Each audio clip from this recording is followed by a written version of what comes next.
اعوذ باللہ من الشیطان الرجیم بسم اللہ الرحمن الرحیم۔ بھائیوں اور بہنوں، ہر روز صبح اٹھتے ہی قرآن پاک کی یہ 2 سورتیں پڑھ لیا کرو۔ پورا گھر اللہ کی رحمتوں اور برکتوں سے بھر جائے گا۔ اللہ کی رحمت کے فرشتے تمہاری اولاد کی حفاظت کریں گے۔ جوان اولاد زندگی کے ہر میدان میں کامیاب ہو جائے گی اور ہر طرح کی زحمت جاتی رہے گی۔ ناظرین، اللہ کے پاک کلام کی برکتیں اور رحمتیں کیا ہیں؟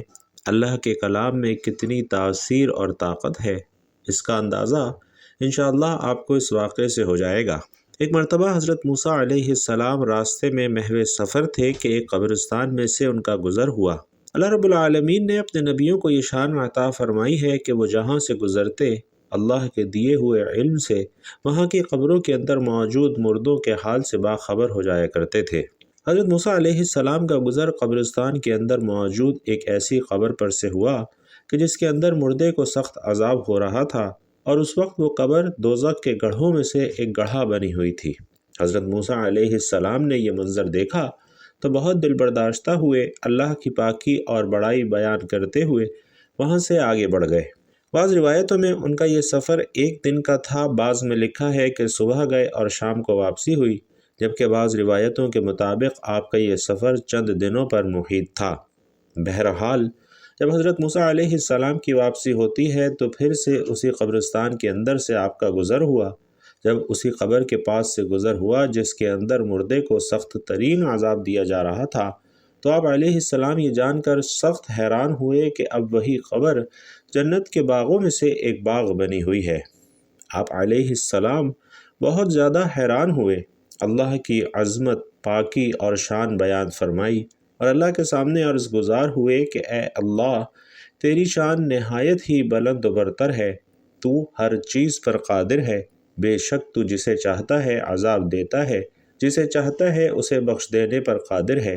اے اللہ، میں یہ نہیں سمجھ پایا کہ جب میں یہاں سے گزرا تو اس قبر کے مردے کو سخت عذاب دیا جا رہا تھا، جبکہ اب اسی قبر کے مردے کا عذاب ہٹا لیا گیا ہے اور اس قبر کو جنت کے باغوں میں سے ایک باغ بنا دیا گیا ہے۔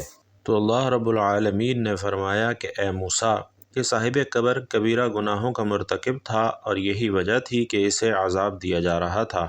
یہ شخص اپنی بیوی کے پیٹ میں ایک بچے کو چھوڑ کر مرا تھا۔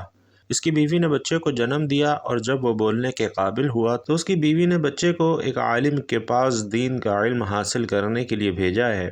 آج اس صاحب قبر کے بیٹے نے پہلی بار کلام اللہ یعنی بسم اللہ الرحمن الرحیم پڑھا ہے، اور مجھے یہ گوارا نہ ہوا کہ جس انسان کا بیٹا اللہ کا کلام پڑھے میں اسے جہنم کی آگ میں جلاؤں۔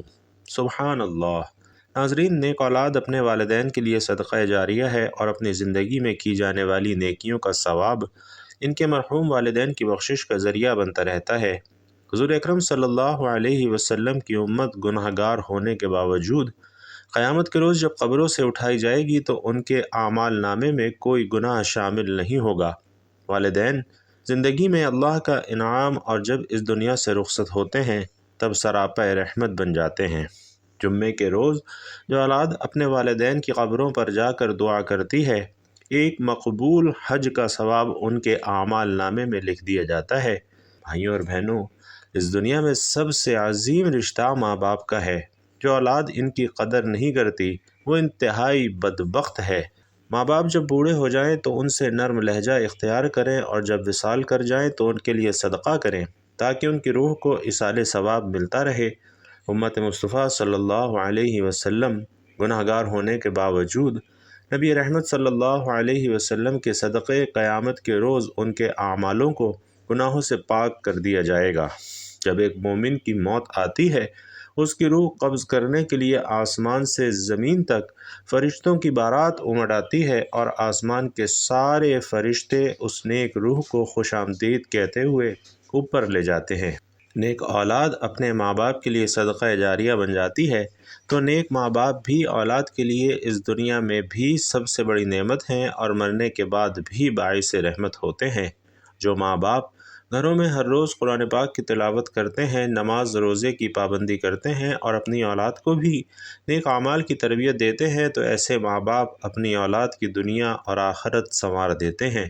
اس کی ایک بہت بڑی مثال قرآن پاک میں بھی بیان فرمائی گئی ہے۔ حضرت موسیٰ علیہ السلام بنی اسرائیل کو خطاب کرنے کے لیے کھڑے ہوئے تو ان سے سوال کیا گیا کہ لوگوں میں سب سے زیادہ علم کس کے پاس ہے؟ حضرت موسیٰ علیہ السلام نے فرمایا میرے پاس۔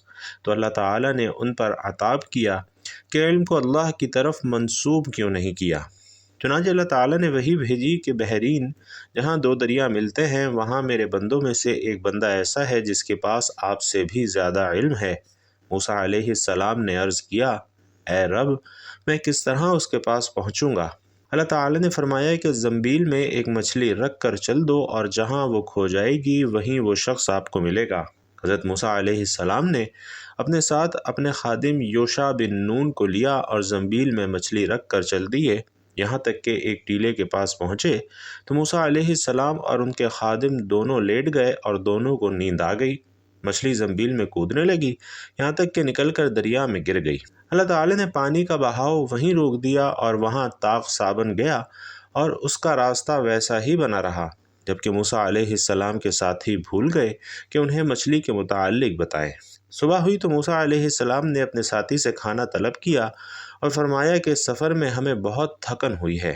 راوی کہتے ہیں کہ موسیٰ علیہ السلام اسی وقت تھکے جب اس جگہ سے تجاوز کیا جس کے متعلق حکم دیا گیا تھا کہ ان کے ساتھی نے کہا دیکھیے جب ہم ٹیلے پر ٹھہرے تو میں مچھلی بھول گیا تھا اور یقیناً یہ شیطان ہی کا کام ہے کہ مجھے بھلا دیا کہ میں آپ سے اس کا تذکرہ کروں کہ اس نے عجیب طریقے سے دریا کا راستہ اختیار کیا۔ موسیٰ علیہ السلام فرمانے لگے کہ وہی جگہ ہم تلاش کر رہے تھے، چنانچہ وہ دونوں اپنے قدموں کے نشانوں پر واپس لوٹے۔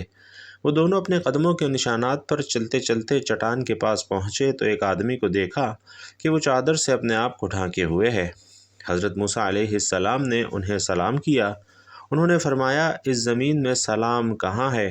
موسیٰ علیہ السلام نے فرمایا میں زمین میں موسیٰ ہوں۔ انہوں نے پوچھا بنی اسرائیل کا موسیٰ؟ تو آپ علیہ السلام نے فرمایا ہاں۔ ناظرین وہ شخص حضرت خضر تھے۔ انہوں نے فرمایا کہ اے موسیٰ تمہارے پاس اللہ کا دیا ہوا ایک علم ہے جسے میں نہیں جانتا اور میرے پاس اللہ کا عطا کردہ ایک علم ہے جسے آپ نہیں جانتے۔ حضرت موسیٰ علیہ السلام نے فرمایا کہ کیا میں اس شرط پر آپ کے پیچھے چلوں کہ آپ میری رہنمائی فرماتے ہوئے مجھے وہ بات سکھائیں جو اللہ تعالیٰ نے آپ کو سکھائی ہے؟ حضرت خضر علیہ السلام نے فرمایا آپ صبر نہیں کر سکیں گے، اور اس چیز پر کیسے صبر کریں گے جس کا آپ کی عقل نے احاطہ ہی نہیں کیا؟ حضرت موسیٰ علیہ السلام نے فرمایا کہ عنقریب آپ مجھے صبر کرنے والا پائیں گے اور میں آپ کی حکم عدولی نہیں کروں گا۔ حضرت خضر نے فرمایا کہ اگر میری پیروی کرنا ہی چاہتے ہو تو جب تک کوئی بات میں خود نہ بیان کروں آپ مجھے نہیں پوچھیں گے۔ حضرت موسیٰ علیہ السلام نے فرمایا ٹھیک ہے، اور پھر حضرت موسیٰ علیہ السلام اور حضرت خضر دونوں ساحل پر چل دیے۔ ابھی وہ چل ہی رہے تھے کہ ایک کشتی ان کے پاس سے گزری۔ انہوں نے کہا کہ ہمیں بھی سوار کر لو۔ انہوں نے خضر علیہ السلام کو پہچان لیا اور بغیر گرائے کے دونوں کو بٹھا لیا۔ حضرت خضر علیہ السلام نے اس کشتی کا تختہ اکھاڑ دیا تو حضرت موسیٰ علیہ السلام بول پڑے کہ آپ نے کشتی کو توڑ دیا تاکہ اس کشتی والے غرق ہو جائیں۔ آپ نے بڑا عجیب کام کیا ہے۔ حضرت خضر علیہ السلام نے فرمایا اے موسیٰ کیا میں نے آپ کو نہیں کہا تھا کہ آپ میرے ساتھ رہ کر صبر نہیں کر سکیں گے؟ حضرت موسیٰ علیہ السلام نے فرمایا کہ جو بات میں بھول گیا ہوں آپ اس پر میرا مواخذہ نہ کریں اور مجھے تنگی میں نہ ڈالیں۔ پھر وہ کشتی پر سے اتر کر ابھی ساحل پر چل رہے تھے کہ ایک بچہ دیگر بچوں کے ساتھ کھیل رہا تھا۔ حضرت خضر علیہ السلام نے اس کا سر پکڑا اور اسے ہاتھ سے جھٹکا دے کر قتل کر دیا۔ موسیٰ علیہ السلام کہنے لگے کہ آپ نے ایک بے گناہ قتل کر دیا ہے، آپ نے بڑی بے جا حرکت کی۔ وہ کہنے لگے کہ میں نے کہا تھا کہ آپ میرے ساتھ صبر نہیں کر سکیں گے۔ ناظرین راوی بیان کرتے ہیں کہ یہ بات پہلی بات سے بھی زیادہ تعجب خیز تھی۔ موسیٰ علیہ السلام کہنے لگے کہ اگر اس کے بعد بھی میں آپ سے کسی چیز کے بارے میں سوال کروں تو آپ مجھے ساتھ نہ رکھیے گا، آپ میری طرف سے عذر کو پہنچ چکے ہیں۔ پھر وہ دونوں چلے یہاں تک کہ ایک بستی کے پاس سے گزرے اور ان سے کھانے کے لیے کچھ مانگا تو انہوں نے ان کی مہمانی کرنے سے انکار کر دیا۔ اتنے میں وہاں ایک دیوار انہیں ملی جو گرنے کے قریب تھی تو حضرت خضر علیہ السلام نے اس دیوار کو سیدھا کھڑا کر دیا۔ موسیٰ علیہ السلام کہنے لگے کہ ہم ان لوگوں کے پاس آئے تو انہوں نے ہماری ضیافت تک نہیں کی اور ہمیں کھانا کھلانے سے بھی انکار کر دیا۔ اگر آپ چاہتے تو اس کام کی اجرت لے سکتے تھے۔ حضرت خضر علیہ السلام نے فرمایا کہ بس اب یہ وقت ہماری اور آپ کی جدائی کا ہے، میں آپ کو ان چیزوں کی حقیقت بتا دیتا ہوں جن پر آپ صبر نہیں کر سکے۔ وہ کشتی جس کا میں نے تختہ اکھاڑ دیا تھا وہ تو ان مسکینوں کی تھی جو سمندر میں مزدوری کرتے تھے، اور ان کے آگے ایک بادشاہ تھا جو ظلماً کشتیوں کو چھین لیتا تھا۔ تو میں نے چاہا کہ میں اس کشتی کو عیبدار کر دوں، تو جب کشتی چھیننے والا آیا تو اس نے کشتی کو عیبدار سمجھ کر چھوڑ دیا، اور وہ کشتی آگے بڑھ گئی اور کشتی والوں نے ایک لکڑی لگا کر اسے درست کر لیا، اور وہ لڑکا جسے میں نے قتل کیا ہے فطرتاً کافر تھا۔ اس کے ماں باپ اس سے بڑا پیار کیا کرتے تھے، تو جب وہ بڑا ہوتا تو اپنے ماں باپ کو بھی سرکشی میں پھنسا دیتا، تو ہم نے چاہا کہ اللہ تعالیٰ ان کو اس لڑکے کے بدلے میں دوسرا لڑکا عطا فرمائے جو کہ اس سے بہتر ہو، اور وہ دیوار جسے میں نے درست کیا وہ 2 یتیم لڑکوں کی تھی جس کے نیچے خزانہ تھا۔ ان کے ماں باپ انتہائی نیک اور عبادت گزار تھے، تو اللہ نے ان پر فضل کیا، اور یہ اللہ ہی کی مرضی تھی کہ اللہ کے نیک بندوں کی اولاد کے خزانے کو ظالموں سے محفوظ رکھا جائے۔ بھائیوں اور بہنوں، نبی کریم صلی اللہ علیہ وسلم جب یہ واقعہ صحابہ کو سنا رہے تھے تو آپ علیہ السلام نے فرمایا کہ ہماری چاہت تھی کہ موسیٰ علیہ السلام کچھ دیر اور صبر کرتے تاکہ ہمیں ان کی عجیب و غریب خبریں سننے کو ملتیں۔ پھر نبی علیہ السلام نے فرمایا کہ موسیٰ نے پہلا سوال تو بھول کر کیا تھا، پھر ایک چڑیا آئی جس نے کشتی کے کنارے پر بیٹھ کر دریا میں اپنی چونچ ڈبوئی، اور پھر حضرت خضر علیہ السلام نے موسیٰ علیہ السلام سے فرمایا کہ میرے اور آپ کے علم نے اللہ کے علم سے صرف اسی قدر کم کیا جتنا اس چڑیا نے دریا سے پانی کم کیا۔ ناظرین، اس واقعے سے ثابت ہوتا ہے کہ نیک ماں باپ کی اولاد پر اللہ تبارک و تعالی اپنا خصوصی فضل و کرم فرماتا ہے اور ان کی حفاظت کا بندوبست فرماتا ہے۔ تو اولاد کی کامیابی دیکھنے کی خواہش ہر ماں باپ کی ہوتی ہے، اور ماں باپ اپنی اولاد کو کامیاب بنانے کے لیے اپنی پوری زندگی قربان کر دیتے ہیں، لیکن بعض اوقات یہی اولاد ماں باپ کی شرمندگی کا سبب بن جاتی ہے۔ خصوصاً آج کے دور میں خاص طور سے جب ماں باپ اپنی اولاد سے کچھ کہتے ہیں تو اولاد انہیں یہ طعنہ ضرور دیتی ہے کہ آپ کو کیا معلوم، آج نیا دور ہے، اس کے نئے تقاضے ہیں۔ ایسی اولاد جو اپنے ماں باپ کا کہنا نہیں مانتی، ان کی نافرمانی کرتی ہے، تو پھر ماں باپ ایسی اولاد کو بد دعا تو نہیں دیتے، لیکن اللہ کے رحم و کرم پر ضرور چھوڑ دیتے ہیں، اور پھر جب اللہ اپنا انصاف کرتا ہے تو بھائیوں اور بہنوں انسان ہل کر رہ جاتا ہے۔ اللہ ایسے انسان کو زمانے میں ایسا رسوا کرتا ہے کہ وہ پلٹ کر پھر سے اپنے ماں باپ کے قدموں میں جا گرتا ہے۔ اس لیے تمام اولادوں کو ایک بات ضرور ذہن میں رکھنی چاہیے کہ کبھی بھی اپنے ماں باپ سے اونچی آواز میں بات نہ کریں، ان کی عزت کریں، خدمت کریں، کیونکہ ماں باپ کی دعاؤں سے ہی انسان کامیاب ہو پاتا ہے۔ اگر ماں باپ تمہارے لیے دعا کرنا چھوڑ دیں تو اگر تم پوری دنیا بھی فتح کر لو لیکن سکون پھر بھی نہ پا سکو گے۔ سکون تو صرف ماں باپ کی خدمت کرنے سے ہی ملتا ہے، اور جو لوگ یہ چاہتے ہیں کہ ان کی جوان اولاد ہر میدان میں کامیاب اور کامران ہو جائے تو وہ سب سے پہلا کام تو یہ کریں کہ کبھی بھی اپنے بوڑھے ماں باپ کے سامنے اونچی آواز میں بات نہ کریں، ان کی قدر کریں تاکہ آپ کی اولاد آپ کے ساتھ بھی یہی سلوک کرے۔ دوسرے نمبر پر جب آپ صبح فجر کی نماز ادا کر لیں تو قرآن پاک کی یہ 2 سورتیں لازمی پڑھ لیا کریں۔ انشاءاللہ آپ کی جوان اولاد زندگی کے ہر میدان میں کامیاب و کامران ہو جائے گی۔ فجر کی نماز پڑھنے کے بعد سب سے پہلے آپ نے درود پاک پڑھنا ہے۔ آئیے خیر و برکت اور ثواب کی نیت سے ایک مرتبہ میرے ساتھ بھی درود پاک پڑھ لیجئے۔ اللہم صلی علی محمد وعلی آل محمد کما صلیت علی ابراہیم وعلی آل ابراہیم انک حمید مجید۔ اللہم بارک علی محمد وعلی آل محمد کما بارکت علی ابراہیم وعلی آل ابراہیم انک حمید مجید۔ درود پاک پڑھنے کے بعد آپ نے ایک مرتبہ سورۃ المزمل اور ایک مرتبہ سورۃ الیاسین کی تلاوت کرنی ہے، اور آخر میں پھر سے 3 مرتبہ درود پاک پڑھ لینا ہے۔ تو بھائیوں اور بہنوں، ان 2 سورتوں کو اپنی روزانہ کی زندگی کا معمول بنا لیں اور پھر دیکھیں کہ کس طرح سے کامیابیاں آپ کی زندگی میں شامل حال ہوتی ہیں۔ ہر طرف سے خوشیاں اور کامیابیاں آپ کی زندگی کا مقدر بن جائیں گی، اور اللہ کی رحمتیں اور برکتیں آپ کے گھر پر نازل ہونا شروع ہو جائیں گی۔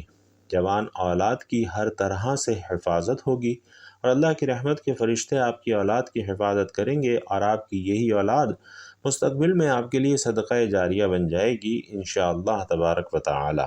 تو بھائیوں اور بہنوں، ان دونوں صورتوں کو اپنی زندگی کا لازمی حصہ بنا لیجئے، اور آخر میں اللہ تبارک و تعالی کے حضور اجتماعی دعا کا اہتمام کروایا جا رہا ہے۔ سبھی بہن بھائیوں سے گزارش ہے کہ دعا پر آمین کہہ کر دعا میں اپنی شرکت ضرور یقینی بنائیے، کیونکہ جتنے لوگ دعا میں شامل ہوتے ہیں دعا پر آمین کہتے ہیں، دعا کی قبولیت کے امکانات بھی اتنے ہی زیادہ روشن ہو جاتے ہیں۔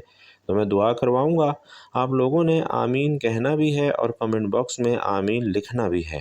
یا اللہ، اے ساری کائنات کے شہنشاہ، اے بادشاہوں کے بادشاہ، اے اللہ، ہم تیرے گناہ گار بندے ہیں، تیرے خطا کار بندے ہیں۔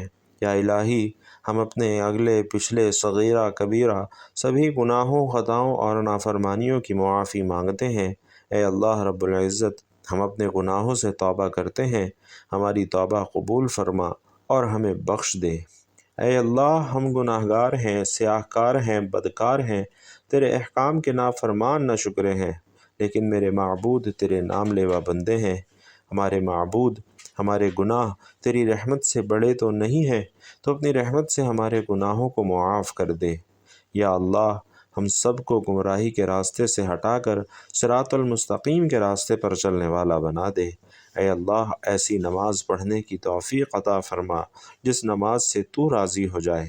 زندگی میں ایسے نیک اعمال کرنے کی توفیق عطا فرما جن اعمال سے تو راضی ہو جائے۔ ہم سب کو ایسی زندگی گزارنے کی توفیق نصیب فرما جس زندگی سے تو راضی ہو جائے۔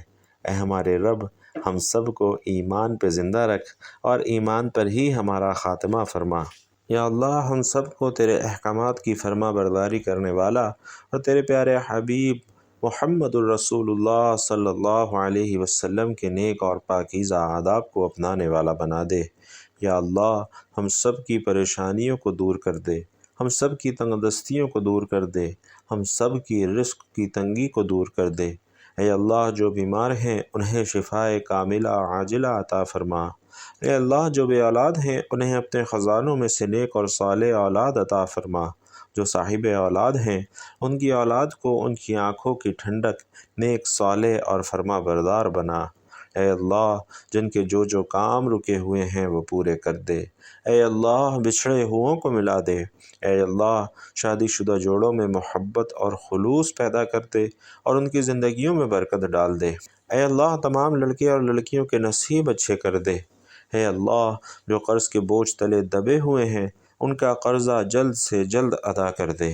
اے اللہ، ہم سب کی شیطان مردود سے حفاظت فرما۔ یا اللہ، ہم سب کو صرف اور صرف حلال رزق کمانے کھانے کی توفیق نصیب فرما اور ہمارے حلال رزق میں خوب برکت، وسعت اور کشادگی عطا فرما۔ یا اللہ، جن کے والدین اس دنیا سے رخصت ہو چکے ہیں ان کے والدین کی قبروں کو اپنے جنت کے باغوں میں سے ایک باغ بنا دے، اور جن کے والدین حیات ہیں یا اللہ انہیں صحت تندرستی والی لمبی زندگی عطا فرما۔ یا اللہ، پیارے آقا صلی اللہ علیہ وسلم نے تجھ سے جن جن خیر کی دعائیں کی ہیں ہم سب کے لیے وہ دعائیں بھی قبول فرما، اور پیارے آقا صلی اللہ علیہ وسلم نے جن جن شرور سے پناہ چاہی ہے ان تمام شرور سے ہمیں بھی پناہ عطا فرما۔ یا اللہ، ہماری دعاؤں کو پیارے آقا صلی اللہ علیہ وسلم کے صدقے اور وسیلے سے قبول و منظور فرما۔ آمین یا رب العالمین۔ بھائیوں اور بہنوں، اگر آپ لوگ بھی چاہتے ہیں کہ یہ خوبصورت دعا آپ لوگوں کے حق میں بھی قبول ہو تو کمنٹ باکس میں آمین لکھ کر دعا میں اپنی شرکت ضرور یقینی بنائیے گا۔ اللہ تبارک و تعالی آپ سب کا حامی و ناصر ہو۔ آمین یا رب العالمین۔